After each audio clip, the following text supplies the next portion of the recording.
In a world created by God, shattered by sin, one nation would embark upon an epic journey. One man, one woman, one mistake. Can't wait to see how this ends.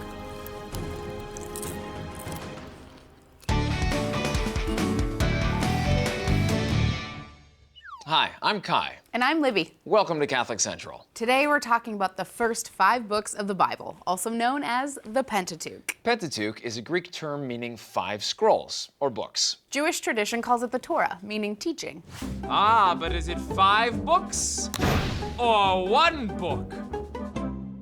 It's 5 separate books, but all the parts actually make up one story, and it's meant to be read that way, as one big saga. The Pentateuch is not necessarily a strictly historical document like a modern history book. But it is full of poetic truth about God, humanity, and our relationship with Him. Where did it come from? Most Jews and Christians attribute the authorship to Moses. Scholars don't all agree, but it's important to remember that back then, books weren't written and mass-produced like they are today. Typically, stories were passed down through oral tradition, so there's no way to know the exact author. The first book is Genesis. This is where we get the stories of God creating the universe, Adam and Eve in the Garden of Eden, Noah and the animals being saved on the ark, and Abraham and Isaac. The second book, Exodus, is about God's people fleeing slavery in Egypt. The next, Leviticus, is a series of laws and rituals prescribed to the Israelites, instructing them how to live and worship. The fourth book, Numbers, recounts the first census ever taken of God's people, when Moses accounted for all the Israelites. It ends on the plain of Moab, with the Israelites waiting to take possession of the land God promised them. The last book, Deuteronomy, is a series of speeches Moses gives the people as they're waiting outside the Promised Land. On the threshold, but not quite there. So he knows there's definitely going to be a sequel. Pentateuch 2.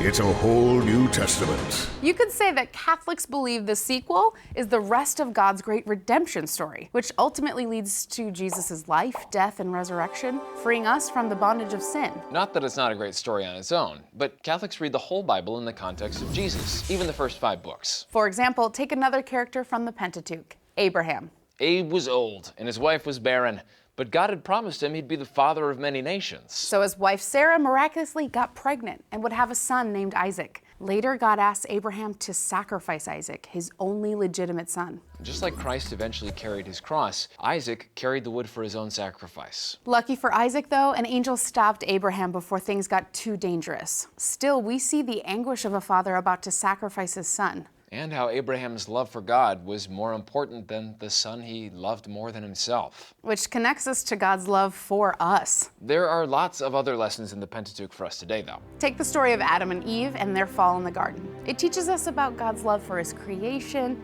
his good intentions for humanity, and how we went wrong. Which teaches us a little about how, instead of just doing what we know God wants us to do, we can all get selfish and defensive. Speak for yourself. Or how about Moses and the Israelites escaping Pharaoh's army by the parting of the Red Sea? The Israelites were stuck. It seemed like they had only 2 choices: fight an unwinnable battle with Pharaoh's army or return to slavery. But God provided a third way. He parted the sea, allowing the Israelites to pass and swallowing up their enemies. This shows us that even when things seem hopeless, God can provide a way through our trials, whatever they might be. And what about this from Leviticus? Do not dishevel your hair, lest you die and bring God's wrath also on the whole community. Wait. Or this from Deuteronomy: if someone has a stubborn and rebellious son, all of his fellow citizens shall stone him to death. Mom, I'm sorry. Okay, don't worry. It's important to know that some parts of the Pentateuch were written for a very specific time and culture. And even back then, God didn't prescribe those rules because he's cruel or weird. God didn't need the rules. The people of Israel did. The laws were meant to keep them faithful to the one true God instead of following other false gods or idols. But Christians today live under a new covenant with God. The New Testament says Christ ransomed us from the curse of the law. So Christians today don't have to live by the exact same rules the Israelites did back then. But we can still use some reminding to not follow false idols, whether it's money, sex, or popularity. The Israelites were constantly straying from God's plan for them and suffering the consequences. But we don't have to. Even when we feel lost in our own personal deserts, we can take their example of what not to do trust in God, and grow in our relationship with Him. For Catholic Central, I'm Libby. And I'm Kai. Be sure to check out our website, CatholicCentral.com, and subscribe on our YouTube channel for more on how to make your own journey epic. Dun dun dun!